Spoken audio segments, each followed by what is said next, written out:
Assalamualaikum. Hello friends. இன்னைக்கு ரம்தான் டே 11 என்ன செஞ்சேன்னு பார்க்கலாமா? ஸ்டஃப்டு எக் போண்டா தான் செஞ்சேன். ஸ்டஃபிங்காக வந்து உருளைக்கிழங்கு வேக வச்சிட்டு மஞ்சள் தூள், மிளகாய் தூள், உப்பு சேர்த்துட்டு கொஞ்சோண்டு கொத்தமல்லி சேர்த்துட்டு நல்லா மிக்ஸ் பண்ணி வச்சிடலாம். முட்டையை வந்து அவிச்சிட்டு இந்த மாதிரி கட் பண்ணி வச்சுக்கோங்க. ஹாஃப் முட்டையா ஒரு சைடு மட்டும் தான் இந்த ஸ்டஃபிங் வைக்கணும். ஸோ அப்போ தான் நல்லா கரெக்டாக இருக்கும். இந்த மாதிரி ஸ்டஃபிங் ஃபுல்லாக வச்சுட்டு என்ன பண்ண போகிறேன்னா வந்து பேட்டர் இப்போ ரெடி பண்ணிக்க போகிறேன். பேட்டருக்காக வந்து 1 கப் கடலை மாவு, 4 டேபிள் ஸ்பூன் வந்து அரிசி மாவு, கொஞ்சோண்டு ஃபுட் கலர், ஹாஃப் டீஸ்பூன் ஜீரகப்பொடி, உப்பு, மஞ்சள் தூள், மிளகாய் தூள், பெருங்காயம் தூள் சேர்த்துட்டு நல்லா மிக்ஸ் பண்ணிவிட்டு தண்ணி எவ்வளோ வேணுமோ சேர்த்துட்டு பேட்டர் ரெடி பண்ணிக்கலாம். இந்த பேட்டர் கொஞ்சம் அதிகமாக தான் இருக்கும். நான் வந்து 4 முட்டை தான் வேக வச்சேன். மீதி வந்து பஜ்ஜி போண்டா கூட செய்கிறதுக்காக பஜ்ஜி செய்கிறதுக்கும் நான் யூஸ் பண்ணிப்பேன். ஸோ அதுக்கப்புறம் பேட்டர் ரெடியான பிறகு நம்ம எக் வந்து டிப் பண்ணிவிட்டு பேட்டரில் ஆயிலில் போட்டு ஃப்ரை பண்ணி எடுத்தால் வந்து சூப்பரான வந்து எக் போண்டா ரெடி ஆகிடும். அது உருளைக்கிழங்கு ஸ்டஃபிங் பண்ணலையா, அது மீதமாயிடுச்சு. ஸோ அதுவும் என்ன பண்ணேன்னா வந்து பாலாக செஞ்சுட்டு இந்த மாதிரி வந்து டிப் பண்ணி போட்டு அதுவும் ஃப்ரை பண்ணி எடுத்துட்டேன். இந்த வீடியோ பிடிச்சிருந்தா லைக் பண்ணிட்டு என்ன ஃபாலோ பண்ணுங்கள். பை ஃப்ரெண்ட்ஸ், நெக்ஸ்ட் வீடியோவில் பார்க்கலாம். Assalamualaikum. Hello friends. இன்னைக்கு ரம்தான் டே 12 என்ன ரெசிபின்னு பார்க்கலாமா? சஹாருக்கு வந்து சுக்கா கீரையும் மட்டன் போட்டு கொழும்பு செஞ்சேன். செம்மையா இருக்கும். வாங்க எப்படி செய்யறதுன்னு பார்க்கலாம். ஃபர்ஸ்ட் வந்து ஒரு 4 டேபிள் ஸ்பூன் எண்ணெய் சேர்த்துட்டு எண்ணெய் சூடான பிறகு 3 வெங்காயம் வதங்கின பிறகு 2 டேபிள் ஸ்பூன் இஞ்சி பூண்டு பேஸ்டோட பச்சை வாசனைலாம் போன பிறகு 1/4 கிலோ விட கொஞ்சம் ஜாஸ்தியாகவே இருக்கு மட்டன் சேர்த்துட்டு கொஞ்சோண்டு உப்பு கூட சேர்த்துட்டு அப்புறம் வந்து 3 தக்காளி, ஹாஃப் டீஸ்பூன் மஞ்சள் தூள், மிளகாய் தூள் வந்து ஒரு 3 டேபிள் ஸ்பூன், தனியா தூள் வந்து 5 ஸ்பூன் சேர்த்துருக்கேன். தனியா தூள் அதிகமாக இருந்தால் நல்லா இருக்கும். பச்சை மசாலா அதெல்லாம் போன பிறகு நம்ம 1 கிளாஸ் தண்ணி சேர்த்துட்டு குக்கர் க்ளோஸ் பண்ணிட்டு ஒரு 5-6 விசில் வச்சு எடுத்துடலாம். மட்டன் வந்து நல்லா வேகணும். நான் 2 கட்டு சுக்கா கீரை எடுத்துருக்கேன். சின்ன சைஸ் தான் இருந்தது. அதை நல்லா கட் பண்ணி கழுவி எல்லாம் வச்சுட்டேன்.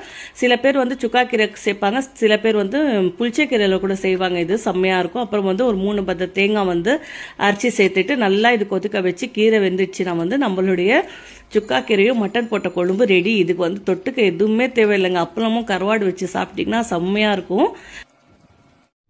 Assalamualaikum. Hello friends. இன்னைக்கு ரம்தான் டே 13 நான் என்ன செஞ்சேன்னு பார்க்கலாம். சிக்கன் சீஸ் சமோசா தான் செஞ்சேன். ரெசிபி ஷேர் பண்ணுறேன். ஃபர்ஸ்ட் கேரட், கேப்சிகம், வெங்காயம், பூண்டு இது எல்லாமே சாப் பண்ணி நல்லா எடுத்துக்கிட்டேன். அப்புறம் போன்லெஸ் பீசஸ் கூட சாப் பண்ணி எடுத்துகிட்டு வந்து இப்போ வந்து ஸ்டஃபிங்க்கு எப்படி குக் பண்ணுறது பார்க்கலாம். இந்த மாதிரி ஸ்டைலில் குக் பண்ணுங்கள். நல்லா ஜூஸியாக இருக்கும். 2 கியூப்ஸ் வந்து பட்டர் ஆட் பண்ணிவிட்டு அதில் சீரகம் ஒரு 1/2 ஸ்பூன் ஆட் பண்ணிவிட்டு அது நல்லா ஃப்ரை ஆன பிறகு நம்ம சாப் பண்ணி வச்சுருந்த வெஜிடபிள்ஸ் எல்லாம் சேர்த்துட்டு ஒரு 2 மினிட்ஸ் குக் பண்ணிவிட்டு அதுக்கப்புறம் நம்ம சிக்கன் கூட சேர்த்துட்டு அப்படியே க்ளோஸ் பண்ணி வச்சுடுங்க ஒரு 5 மினிட்ஸ்க்காக. அதுக்கப்புறம் வந்து அதில் தண்ணி வந்து எல்லாமே ட்ரை ஆகிடும். அதுக்கப்புறம் chilli flakes, pepper, tomato chilli sauce இருக்கும் இல்லையா, அது, சோயா சாஸு, ஷேஸ்வான் சட்னி, தேவையான அளவுக்கு உப்பு இது எல்லாமே சேர்த்துட்டு ஒரு 2 மினிட்ஸ்க்காக நல்லா குக் பண்ணிவிட்டு இந்த மாதிரி ட்ரை ஆன பிறகு ஒரு பவுலில் சேஞ்ச் பண்ணிவிட்டு அதில் வந்து ஒரு பவுல் சீஸ் ஆட் பண்ணியிருக்கேன், கொத்தமல்லி கொஞ்சம் ஆட் பண்ணியிருக்கேன். இப்போ நம்ம சமோசா ஷீட்ஸ் எடுத்து நம்ம ஸ்டஃபிங் வச்சு ஃபோல்ட் பண்ணி ரெடி பண்ணி வச்சுக்கலாம் சமோசாஸ் எல்லாமே இந்த மாதிரி. அதுக்கப்புறம் ஆயில் நல்லா சூடான பிறகு சமோசா நல்லா ஃப்ரை பண்ணி எடுத்திங்கன்னா வந்து செம்மையான சீஸி சிக்கன் சமோசா ரெடி ஆகிடும். செம்மையாக இருக்கும். ட்ரை பண்ணி பாருங்கள். பை ஃப்ரெண்ட்ஸ், நெக்ஸ்ட் வீடியோவில் பார்க்கலாம். Assalamualaikum. Hello friends. இன்னைக்கு ரம்தான் டே 14 நான் என்ன செஞ்சேன்னு பார்க்கலாமா? இஃப்தியாருக்கு வந்து சிக்கன் பாஸ்தா தான் செஞ்சேன். ஸோ வாங்க எப்படி செய்கிறதுன்னு பார்க்கலாம். ஃபஸ்ட்டு குக்கர் வச்சுட்டு அதில் வந்து 2 ஸ்பூன் ஆயில் சேர்த்துட்டு ஆயில் சூடான பிறகு 3 மீடியம் சைஸ் வெங்காயம் இருந்தது, அது நல்லா கட் பண்ணி சேர்த்துட்டு வெங்காயம் வதங்கின பிறகு 2 ஸ்பூன் இஞ்சி பூண்டு பேஸ்ட்டு அதுவும் கொஞ்சம் வதங்கிட்டு வந்து போன்லெஸ் பீசஸ் சிக்கன் வந்து குட்டி குட்டியாக கட் பண்ணி அது ஒரு கைப்பிடி அளவு சேர்த்துட்டு அது ஒரு 2 மினிட்ஸ் குக் பண்ணிவிட்டு 1/2 ஸ்பூன் மஞ்சள் தூள், 2 ஸ்பூன் வந்து சில்லி பவுடர், தேவையான அளவுக்கு உப்பு, 1 spoon soya sauce, tomato chilli sauce 1 spoon, அப்புறம் வந்து ஷேஸ்வான் சட்னி 1 ஸ்பூன் சேர்த்துருக்கேன். அப்புறம் 2 மீடியம் சைஸ் தக்காளி வந்து அரைச்சி சேர்த்துருக்கேன்.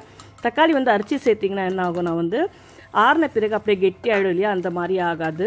1 கப் பாஸ்தாக்கு வந்து 1.25 கப் தண்ணி சேர்த்துருக்கேன். இந்த பாஸ்தா ஏன்னா சீக்கிரமாக வெந்துடும். நான் வந்து ஒரு 2 கப் பாஸ்தா சேர்த்துருக்கேன். அதுக்கு தேவையான தண்ணி சேர்த்துட்டு குக்கர் க்ளோஸ் பண்ணிவிட்டு ஒரு 3 விசில் வச்சு எடுத்தால் நம்மளோட வந்து பாஸ்தா ரெடி ஆகிடும். செம்மையாக இருக்கும். லாஸ்ட்டில் கொத்தமல்லி சேர்த்துட்டு இறக்கிட்டிங்கன்னா சூப்பரான சுட சுட பாஸ்தா ரெடி. கண்டிப்பாக ட்ரை பண்ணி பாருங்கள். பை ஃப்ரெண்ட்ஸ், நெக்ஸ்ட் வீடியோவில் பார்க்கலாம். Assalamualaikum. Hello friends. இன்னைக்கு ரம்தான் டே 15 நான் என்ன செஞ்சேன்னு பார்க்கலாமா? இஃப்தியாருக்கு வந்து சேமியா ஃப்ரூட் கஸ்டர்ட் தான் செஞ்சேன்.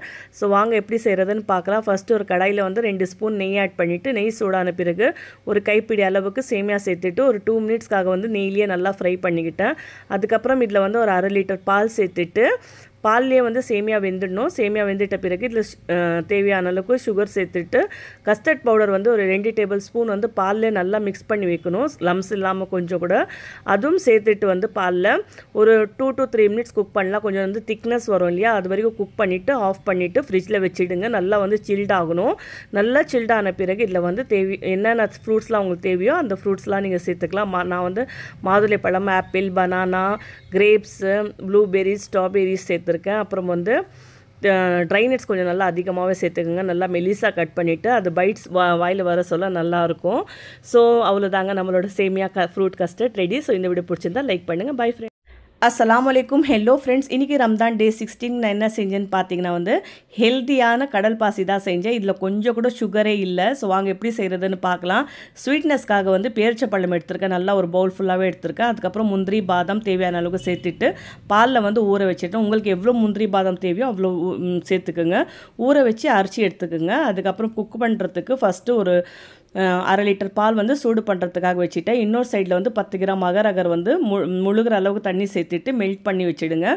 மெல்ட் பண்ணிவிட்டு சூடான பாலில் சேர்த்துட்டு ஒரு 2 மினிட்ஸ்க்காக நல்லா குக் பண்ணிவிட்டு ஸ்டவ் ஆஃப் பண்ணிவிட்டு நம்ம அரைச்சி வச்சோம் இல்லையா பேரிச்சப்பழம், முந்திரி, பாதாம் எல்லாம் சேர்த்து அந்த பேஸ்ட் சேர்த்துட்டு நல்லா மிக்ஸ் பண்ணிவிட்டு ஒரு கண்டெய்னரில் செட் ஆகிறதுக்காக வச்சிடலாம். ஃப்ரிட்ஜில் ஒரு 10 to 20 மினிட்ஸ்க்காக நல்லா செட் ஆகிடுச்சுன்னா வந்து சூப்பரான டேஸ்டியான ஹெல்த்தியான கடல் பாசி ரெடி. கண்டிப்பாக இந்த ரெசிபி ட்ரை பண்ணி பாருங்கள். ஸோ இந்த வீடியோ பிடிச்சிருந்தா லைக் பண்ணிவிட்டு என் பேஜை ஃபாலோ பண்ணிக்கோங்க. பை ஃப்ரெண்ட்ஸ், நெக்ஸ்ட் வீடியோவில் பார்க்கலாம். பாய். அஸ்ஸலாமு அலைக்கும். Hello friends. இன்றைக்கி ரம்தான் டே 17க்கு நான் வந்து முட்டை சேமியா தான் செஞ்சேன். இது வந்து என்னோடய ஃபேவரெட்டு. இன்றைக்கி ஸ்நாக்ஸ் ஐட்டம்ஸ்லாம் ஒன்றுமே செய்யாமல் வந்து டிஃபன் ஐட்டமே செஞ்சிடலான்னு இது செஞ்சுட்டேன். ஃபஸ்ட்டு கடாயில் எண்ணெய் சேர்த்துட்டு அதுக்கப்புறம் வந்து வெங்காயம் சேர்த்துட்டு வெங்காயம் வதங்கின பிறகு இஞ்சி பூண்டு பேஸ்ட் சேர்த்துட்டு இஞ்சி பூண்டு பேஸ்ட்டோட பச்சை வாசனைலாம் போன பிறகு தக்காளி சேர்த்துருக்கேன். தக்காளி சேர்த்துட்டு அப்படியே வந்து உப்பு கூட சேர்த்துட்டு அப்போ தான் வந்து தக்காளி கொஞ்சம் சீக்கிரமாக வேகும். தக்காளி கொஞ்சம் நல்லா வெந்துட்ட பிறகு இந்த மசாலாஸில் வந்து மஞ்சள் தூள் ஒரு 1/2 ஸ்பூனு, மிளகாய் தூள் ஒரு 2 ஸ்பூனு, அப்புறம் கரம் மசாலா ஒரு 1/2 ஸ்பூன். நான் வந்து லவங்கம் பட்டெல்லாம் சேர்க்கல, அது கூட சேர்த்தா நல்லாயிருக்கும். நான் வந்து அது வாயில் வந்தால் பசங்க சாப்பிட மாட்டாங்க. ஸோ அதுக்காக வந்து கரம் மசாலா தூளும் தயிர் ஒரு 2 டேபிள் ஸ்பூன் சேர்த்துக்கிட்டேன். நல்லா பிரியாணி ஃப்ளேவர் வரும். அதுக்கப்புறம் வந்து 1 கிளாஸ் சேமியானா 1 கிளாஸ் தண்ணி அந்த மாதிரி அளவில் தண்ணி சேர்த்துக்குங்க. அதுக்கப்புறம் சேமியா சேர்த்துட்டு அதுக்கப்புறம் அப்படியே வந்து முட்டை கூட நான் சேர்த்துடுவேன். சேர்த்துட்டு லோ ஃப்ளேமில் தம்மில் தான் குக் ஆகணும். இது நம்ம ஹை ஃப்ளேம்லேயும் மீடியம் ஃப்ளேம்லலாம் வைக்கவே கூடாது.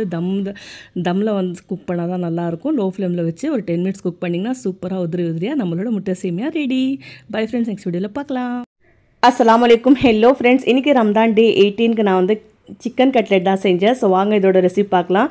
என்னோடய ஸ்டைலில் செஞ்சு பாருங்கள். ஃபஸ்ட்டு பட்டர் ஆட் பண்ணிவிட்டு போன்லெஸ் சிக்கன் ஆட் பண்ணிவிட்டு இஞ்சி பூண்டு பேஸ்ட்டு, உப்பு, மஞ்சள் தூள், மிளகாய் தூள், கரம் மசாலா தூள், ஜீரகப்பொடி, பெப்பர், சாட் மசாலா எல்லாம் மேலே வந்து எவ்வளோ மெஷர்மெண்ட் கூட எழுதி போட்டிருக்கேன், பார்த்துக்குங்க. இது எல்லாமே மசாலா எல்லாம் மசாலா வாசனைலாம் போகிற வரைக்கும் ஃப்ரை பண்ணிவிட்டு 1/2 கிளாஸ் தண்ணி சேர்த்துட்டு சிக்கன் வேகிறதுக்காக க்ளோஸ் பண்ணி வச்சுடுங்க. சிக்கன் நல்லா வெந்துட்ட பிறகு ஒரு கைப்பிடி அளவுக்கு கேப்சிகம், கேரட் சேர்த்துட்டு இது ஒரு 2 மினிட்ஸ்க்கு நல்லா குக் பண்ணிவிட்டு ஆற வச்சுட்டு சிக்கன் வந்து இந்த மாதிரி ஃபுல்லாக வந்து பிச்சு போட்டுக்கோங்க. அதுக்கப்புறம் இதில் வந்து உருளைக்கிழங்கு 2 வந்து பாயில் பண்ணி ஸ்மாஷ் பண்ணியிருக்கேன், அது சேர்த்துட்டு வெங்காயம் ஒரு கைப்பிடி அளவுக்கு, ஒரு பச்சை மிளகா, கொத்தமல்லி கொஞ்சம் நல்லா சேர்த்துட்டு மிக்ஸ் பண்ணிவிட்டு கட்லட் ஷேப்க்கு இந்த மாதிரி பண்ணிடலாம். அதுக்கப்புறம் வந்து முட்டையில் வந்து டிப் பண்ணிவிட்டு பிரெட் க்ரம்ஸில் வந்து கோட் பண்ணிவிட்டு அப்படியே ஒரு 10 மினிட்ஸ்க்கு ஃப்ரிட்ஜில் வச்சுட்டு ஃப்ரை பண்ணிங்கன்னா வந்து 2 சைடும் திருப்பி கோல்டன் கலரில் ஃப்ரை பண்ணி பாருங்கள்.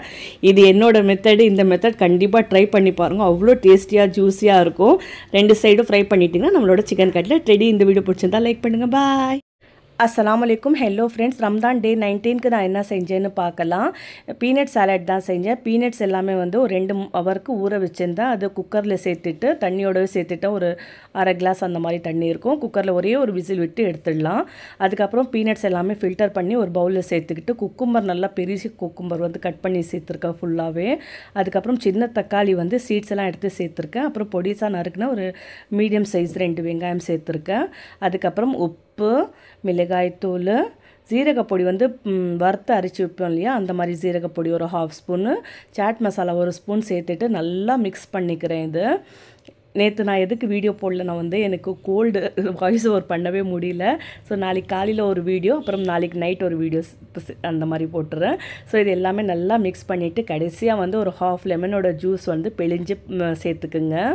பார்த்தாலே வந்து நாக்கு ஊறுது இல்லையா. ஸோ அவ்வளோதாங்க, செஞ்சு சாப்பிட்டு பாருங்கள். ரொம்ப ஹெல்த்தியான சாலட். பை ஃப்ரெண்ட்ஸ், நெக்ஸ்ட் வீடியோவில் பார்க்கலாம். அஸ்ஸலாமு அலைக்கும். ஹலோ ஃப்ரெண்ட்ஸ், ரம்தான் டே 20க்கு நான் வந்து பாதாம் மில்க் தான் செஞ்சேன்.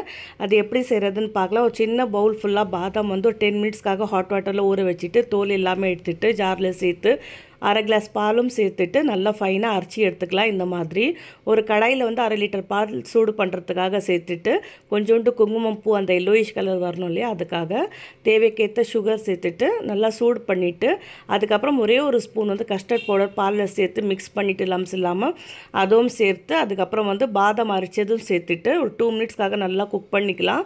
அதுக்கப்புறம் ஒரு 1/2 ஸ்பூன் வந்து ஏலக்காய் தூள் சேர்த்துட்டு நல்லா ஃப்ரிட்ஜில் வச்சுட்டுங்க. நல்லா சில்டான பிறகு நம்ம பாதாம் மில்க் சர்வ் பண்ணுங்கள். இந்த மாதிரி மெலிசாக பாதாம் கட் பண்ணி கூட சேர்த்துக்கோங்க. ஒரு சிப்லேயும் பாதாம் வந்தால் அவ்வளோ அருமையாக இருக்கும்.